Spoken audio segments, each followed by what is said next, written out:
حكمي hubin bay u baahan tahay waxay u baahan tahay afartan beelad keenta adiga Sheekh Maxamed ahaan wax xukun ahday oo kala soo noqdeen ma jiraan inta shaqada maya ma badna waxay u shaqeeyaan waxay u shaqeeyaan horta waa aqoon marka hore qofkana waa loo magacaabaa isoo iskama dhigo ma lahayn markii hore aan joogi jiray isgaarsiin waxa ahaa dhawaaq qof qol loo dhawaaqo haylo hebelo awliide maxaad is leedahay Sheekh Maxamed Soomaaliya xagee mustaqbalkeeda maxaad is leedahay ma hagaagi doontaa is leedahay mise waa sii xumaa doontaa ma waxaad is leedahay ma hagaagi doonto ma hagaagi doonto Soomaaliya waxaad ii dhibay aan haddana noqday shaqaale oo hanti dhowr dawladda hadba waxaa kuu dhibaysa mogta iyo booliska mar hadday saldhigii boolis haysato iyo hal garsoor wax kama dhanactaa markaas caado magaalo noocee ahayd ma jirtay magaalo ma ahayn maxay ahayd caado markii ugu horreysay waxay ahayd aniga iigu horreysay meel bannaan noloshu waxay ahayd magaalo ma jirin labada harag qofaa laba harag qaba oo hal go' la eg xoolaan ka ilaashan jirnay anigu markaan soo maray libaaxa waddankan oo dhan waa joogay durwaaga bahalkaa leeya shabeelka haramcadka waxaan hadda askaraha loola baxay bahallay ahayn markaas magacyadooda la soo qaatay oo yidhaa kani waa bici kaasina waa bidco kanina uu yidhahdo waa wahaabiya kani waa sidaas ay is yidhaahdaan oo isdilaan oo dhiig iska daadiyaan meel ka xun ma jirto waana culummada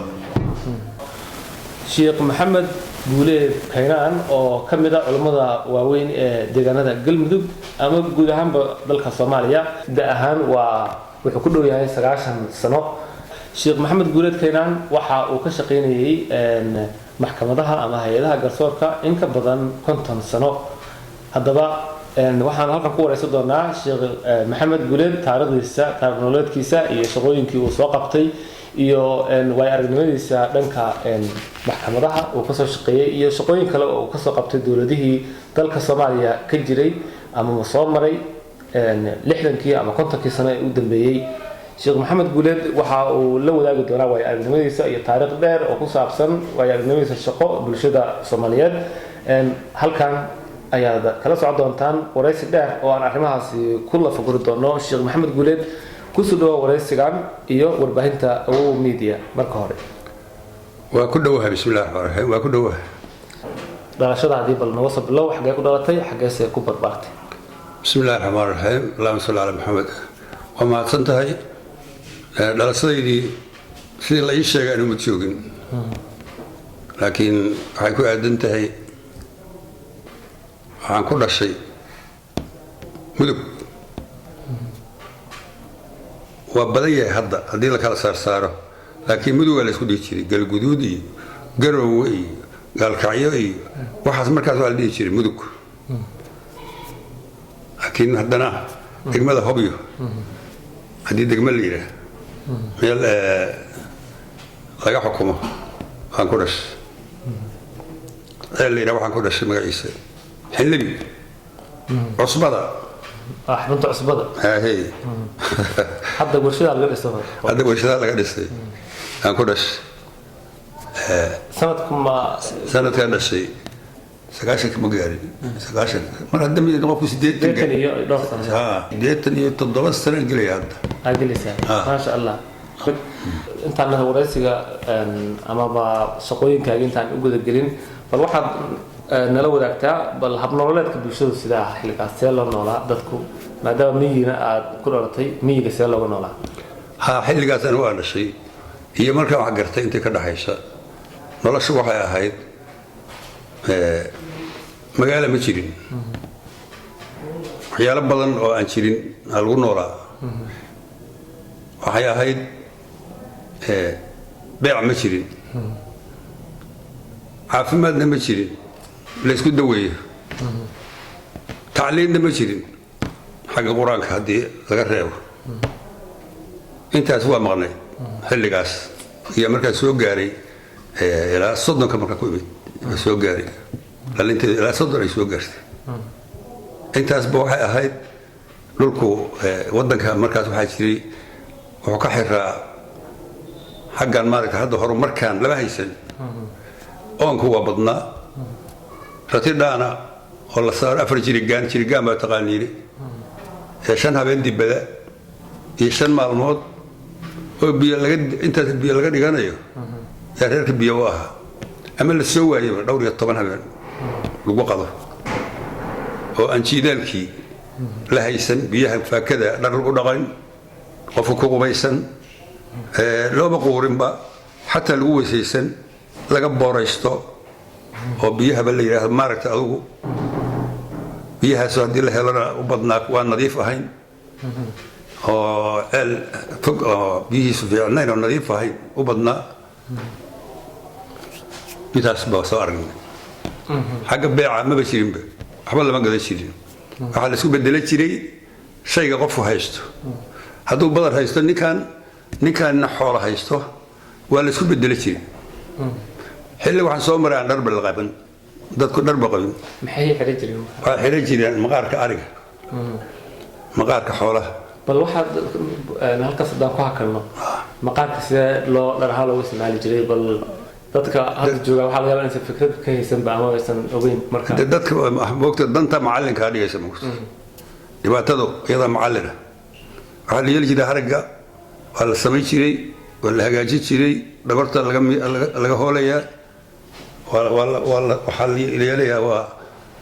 isaga wax kale laga dhigi jiray magad la dhigi jiray magad subag xoolaada la geli jiray waa la jeeci jiray waa la isku toli jiray labada harag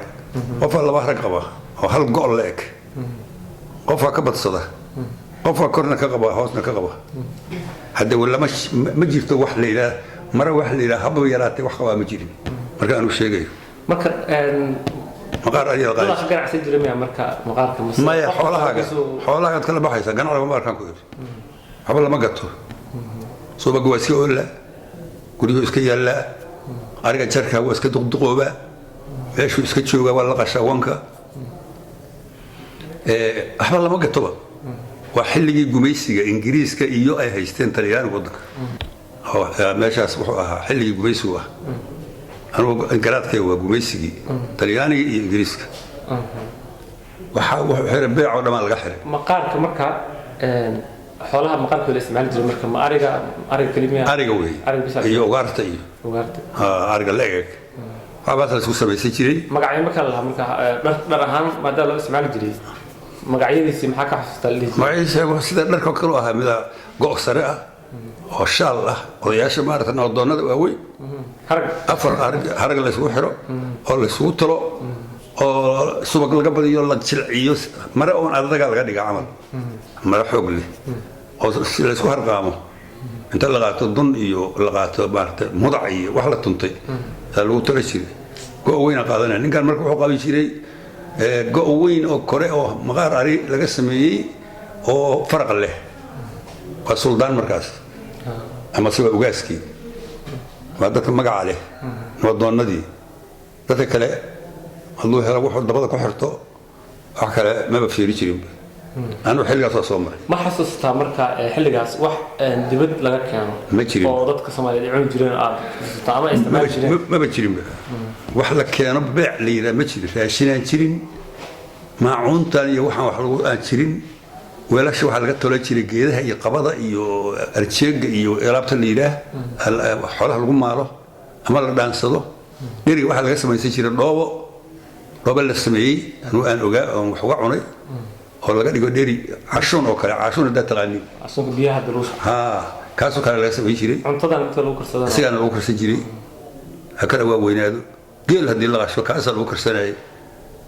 inta dhooba la sameeyay jiray dad gaar ah sameeyay jiray oo wax ku qaato sanca ah marka wax dibad laga keenay ma jirinba wax la bedel lama hayn cudurrada dadka marka ku dhici jiray kale ma badnaayeen maxaa ka mid ah cudurrada dadku ay ku dhici jireen waxa ka mid ah cudur la duumo waa kaneecada malaria loo yaqaan duuma la dhici jiray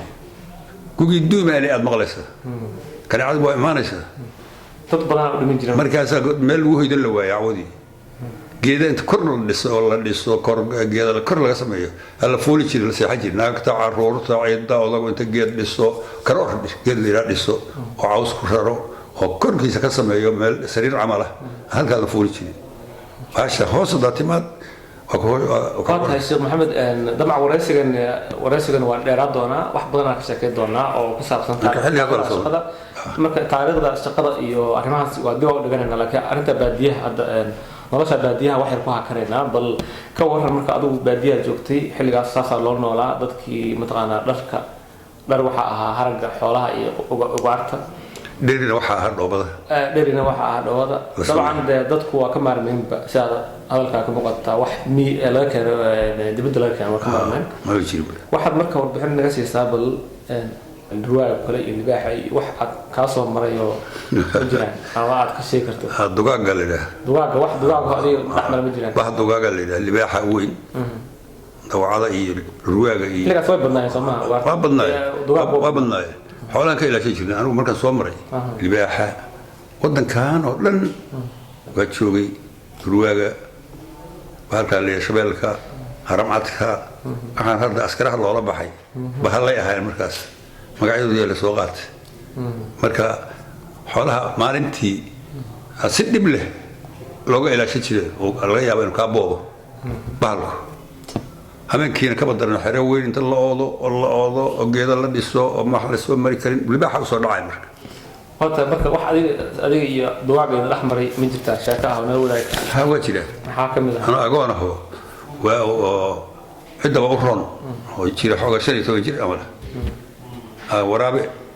halkan ruwaaga la yidhaah si xun noola diriiri jiray si xun noo geli jiray arigayga waa soo dhacay aniga hooyaan nahay neefu la tegey waa ku daba orodnay yur ku qaylinay mid kalena soo dabamariyey neef kale u qaatay waa soo noqonnay midaa yimid laba waxarood qool iskula xiran u qaatay boob waana boobay kaasa noogu daraa siduu noo boobay waxaan sameeyay qaylo kama badiyaba inaan waana ka baqayna haddana marka sidaasuu noo boobay wixii carfu galo cunay wixii kale maarata